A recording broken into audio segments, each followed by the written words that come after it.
So you want a puppy, huh? You want a puppy and you want to defend freedom?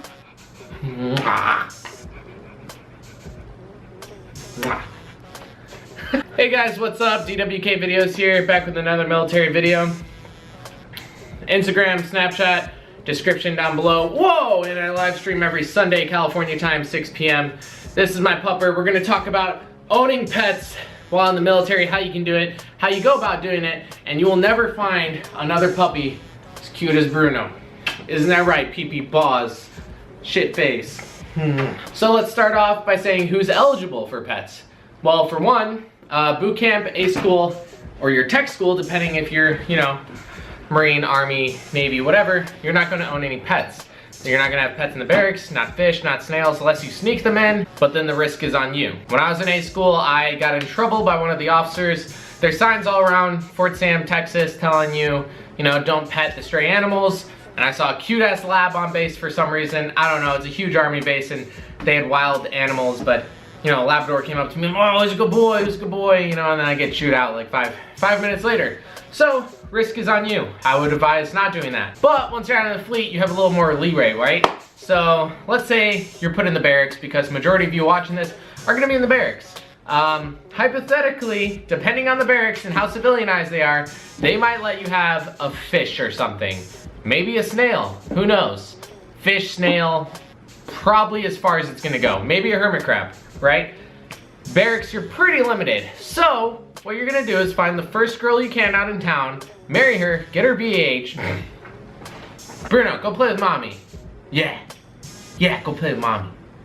Hey, go play with mommy. Just kidding, don't do that. I made a video completely on divorce and like 5 people from my high school.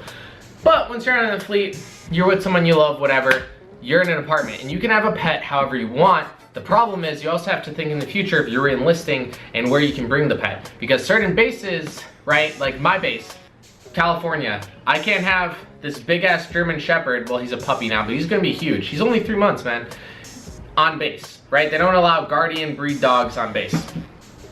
So I live out in town. The base housing is nicer, it's a smaller apartment, but I get a cute little puppy. Now if I were to get a place like Japan, Guam, Europe, have you, some of them have certain rules on breeds of dogs you can take, 1, and then 2, quarantining them because they're from a different country.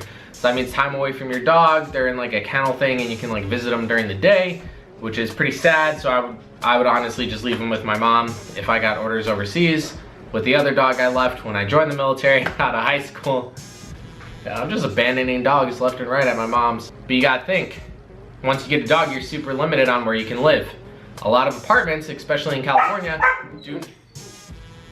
do not allow dogs. Well, the majority of them don't allow dogs, and then some of them allow dogs, but only certain dogs up to a certain weight and certain breed.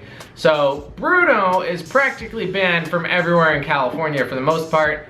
You gotta find some places, you're probably gonna end up paying more, and then there's a pet deposit. So it's really good if you can get your thing to say lab mix instead of German Shepherd. Unless you have an emotional support dog, which you won't have if you're active duty military. So maybe your wife needs an emotional support dog. And these are all ways that you can have a pet. Cats, obviously easier to get because when you travel overseas, you can just throw those out. Hamsters, ferrets, don't know how you'd want those because if you're in the military, you're not a 7-year-old girl. Fishes, unless you had an ASVAB at 2, fish probably isn't gonna be your pet. So I'm gonna assume majority of you want dogs, but yes, you can't have a dog in the military. There's challenges, quarantining, extra prices, limited spaces on where you can live, and duty assignments. So as a backup plan, always have a mother back home that you can dump the dog back on. All right, I'll see you guys at the live stream on Sunday.